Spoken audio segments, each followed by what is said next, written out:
And there's really nothing to stop you going out and actually running those as a cloud-based service today.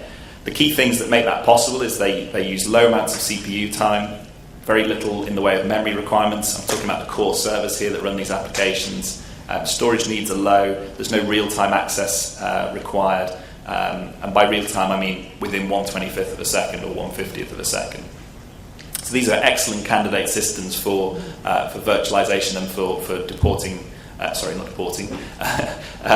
running on the cloud. What about something like transcoding?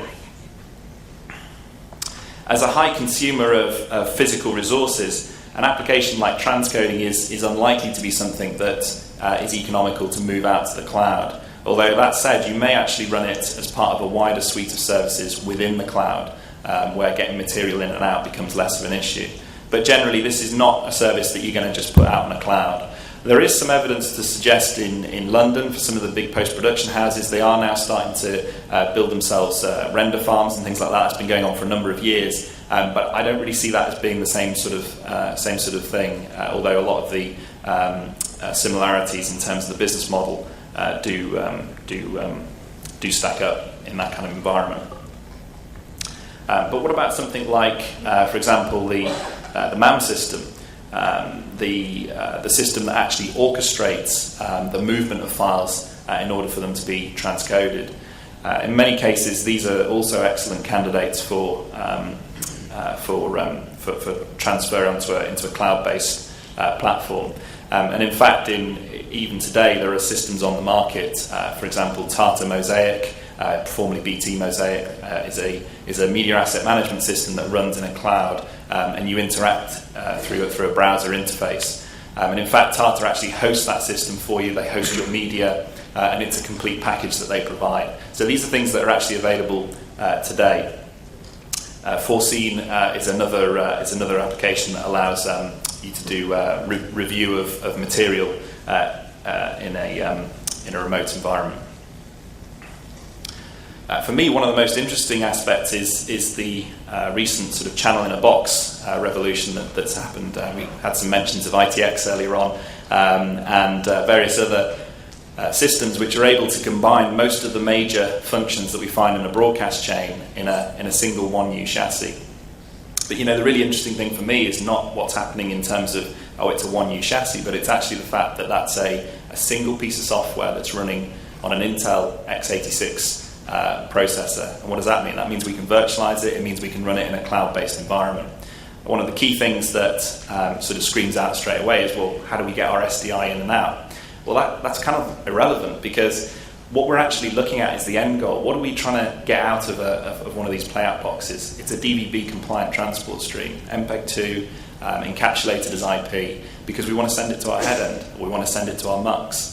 And actually, these same channel-in-a-box solutions, which today can produce SDI out of a card, there are already solutions on the market. And sorry, Hanny, it's not yours, but there are already solutions on the market today that can actually do that MPEG-2 encoding or MPEG-4 encoding in the same box. And so we have a fully virtualized solution that can move around at will, be fired up, have redundancy, and all of the other things. Certainly for me, this is one of the most exciting possibilities. We actually did some proof of concept testing of this in the summer last year. I did a paper on it at IBC, and we actually hosted, using Elastic Hosts in London, we hosted a public playout system which broadcast a DVB-compliant transport stream.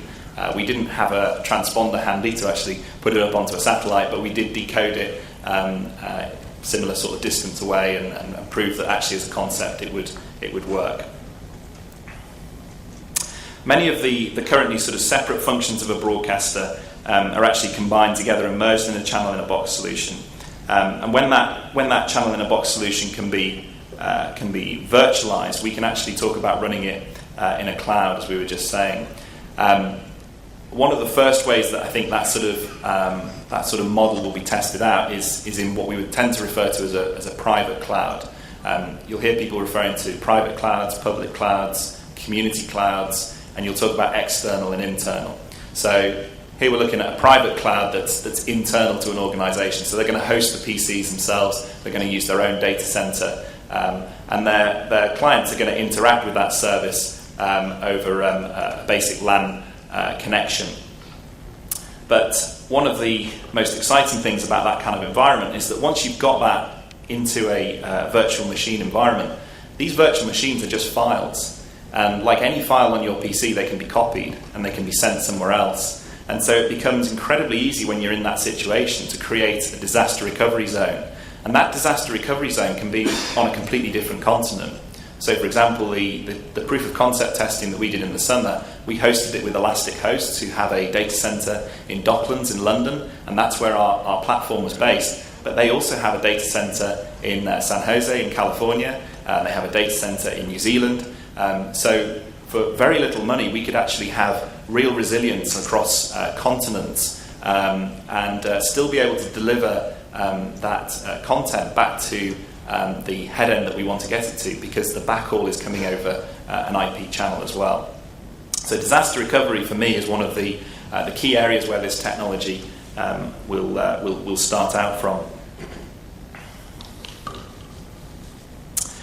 For some people, the public cloud will seem too insecure, and the private cloud will just be too expensive. But there is a compromise that can be made with something, I mentioned it before, the community cloud. The big advantage of a community cloud, one thing that I hadn't mentioned previously is rather than working in a main and backup situation, which is often the best we can afford in a broadcast situation today, the gold standard. In a cloud-based environment, we don't necessarily have to just have a main and backup. The great thing about cloud resources is that you only pay for them when you consume them. It's a utility. So we could actually have a main and a backup, and then we could have a third site that's cold. So basically all we're paying for is the storage, a couple of cents a month.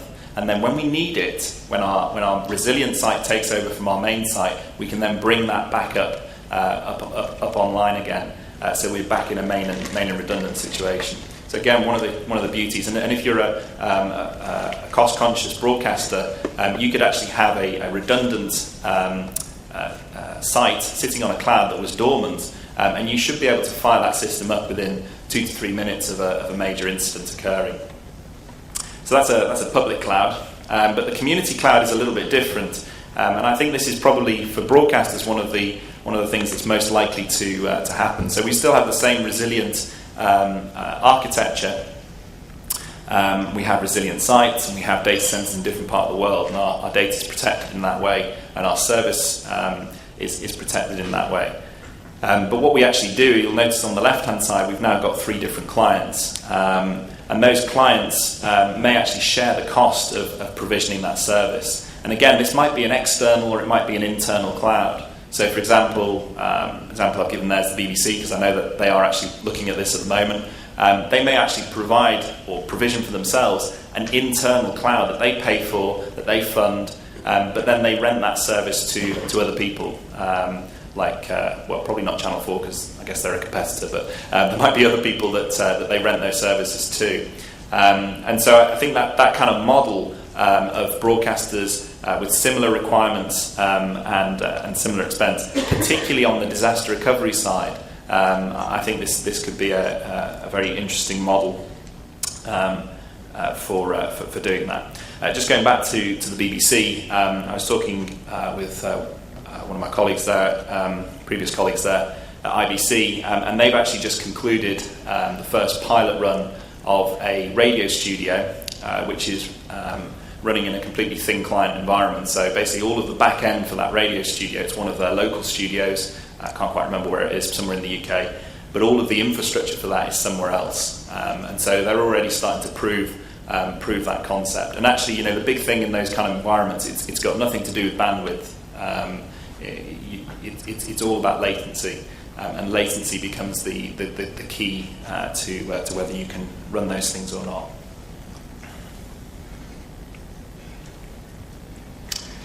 So hopefully by now you're starting to see that some of the benefits of this type of deployment model. I want to take a quick look at some of the key enabling technologies that you need to use if you wanted to deploy a system using these techniques. There's actually a number of key vendors. This technology, as I said before, Amazon were one of the first to launch it. It might seem curious that Amazon.com was one of the first, but actually the reason that they were able to launch the service was because since 2000 and the dot-com crash, they'd had to completely revolutionize their own data centers, and they've decided to sell that as a service. Google following shortly afterwards with things like Google Docs and their web accessible cloud solutions. But there are now many other key vendors that are in this space. Small companies that I started using when I was at university, like VMware, are now multi-million-dollar companies owned by the likes of EMC and competing, almost with the likes of Apple and Microsoft. Most of the vendors now support a common virtual machine model, which is known as the open virtual format, and that allows a virtual appliance. An appliance is basically a virtual piece of hardware, some virtual operating system, and some virtual appliances, and they're all wrapped up into a single file. This is what makes the whole thing so powerful, is we can move that file around from different vendors' platforms using the OVF platform. The file is portable, and an example from the IT world would be something like a Microsoft Exchange server. So today, I can go to a website called Jumpbox. I can type in my credit card details and say that I want a Microsoft Exchange mail server. I can fill a few details in about what I wanted to do, what my domain name is, etc., etc., and I can click a button. As long as I've used a valid credit card number, I get an email saying this is the new web address and this is how you access your server. So today that's available. Basically what's happening there is a data center automation routine is running and firing up virtual machines to basically run that templated system. What I'm saying to you today is there's absolutely no reason why that couldn't be a channel in a box. So we could basically provision new channels for perhaps a sporting event or perhaps for other techniques where we want additional resources. We could provision those in a similar fashion.